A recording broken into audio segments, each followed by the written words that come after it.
Hello friends, আসসালামু আলাইকুম। Welcome to my channel Sharmin kitchen. আজকে আমি শেয়ার করছি ইফতারের জন্য খুবই মজার একটি শরবত বা ডেজার্ট রেসিপি। সাবুদানা ও কিছু ফ্রুটস দিয়ে এই ডেজার্ট রেসিপিটি শেয়ার করব। খুবই রিফ্রেশিং একটি ড্রিঙ্কস। এটি ইফতারে রাখলে সারাদিনের ক্লান্তি দূর হয়ে যাবে। এই সাবুদানা আর ফ্রুটস দিয়ে বানানো ড্রিঙ্কটি খুবই হেলদি আর খেতে অনেক টেস্টি হয়। এক চুমুকেই আপনার মন প্রাণ জুড়িয়ে যাবে। তো চলুন দেখে নেওয়া যাক।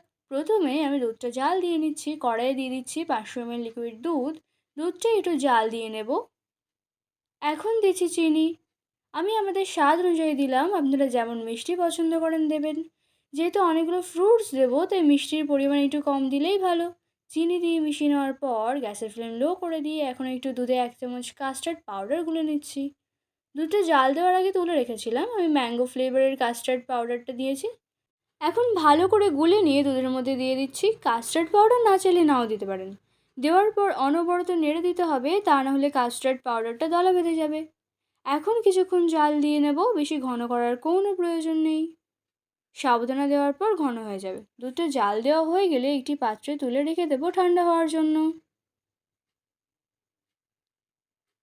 এখন সাবুদানা রান্না করে নেওয়ার জন্য কড়াই বেশ কিছু পরিমাণ জল নিয়েছি। এখন 1 কাপ সাবুদানা দিয়ে দিচ্ছি। সাবুদানা দিয়ে নেড়েচেড়ে দিতে হবে, তা না হলে নিচে লেগে যেতে পারে। সাবুদানাটা স্বচ্ছ না হওয়া পর্যন্ত রান্না করে নিতে হবে।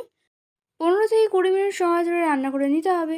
দেখাচ্ছি দেখুন, সাবুদানাটা আগে কেমন ছিল আর এখন কতটা স্বচ্ছ হয়ে গেছে। সাবুদানা রান্না হয়ে গেলে এখন একটি ছাঁকনির উপর ঢেলে নেব।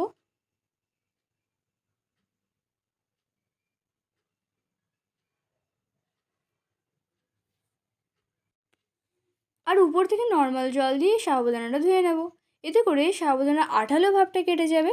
এভাবে ছাঁকনির উপর রেখে দেব জল ঝরিয়ে নেওয়ার জন্য।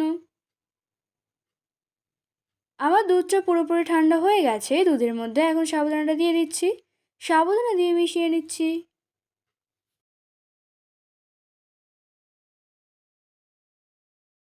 এখন কিছু ফ্রুটস অ্যাড করব।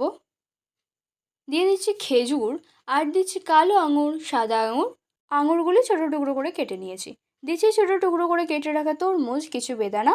আমার হাতের কাছে যে ফ্রুটসগুলো ছিল সেগুলোই দিলাম, আপনারা চাইলে আপনাদের পছন্দ মতো ফ্রুটস দিতে পারেন। একটি কলা এইভাবে ছোটো ছোটো করে কেটে দিয়ে দিচ্ছি।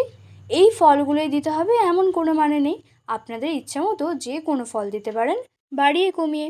এখন সব ফলগুলি দিয়ে একসঙ্গে মিশিয়ে নিচ্ছি। কত সুন্দর ইয়াম্মি লাগছে না দেখতে।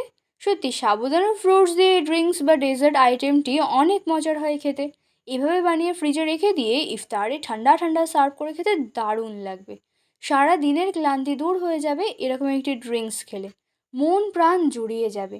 এই শরবত বা ডেজার্টটি এই রমজানে একবার হলেও বানিয়ে দেখুন, সবাই খেয়ে মুগ্ধ হয়ে যাবে। আজকের সাবুদানার শরবতটি কেমন লেগেছে অবশ্যই কমেন্ট করে জানাবেন।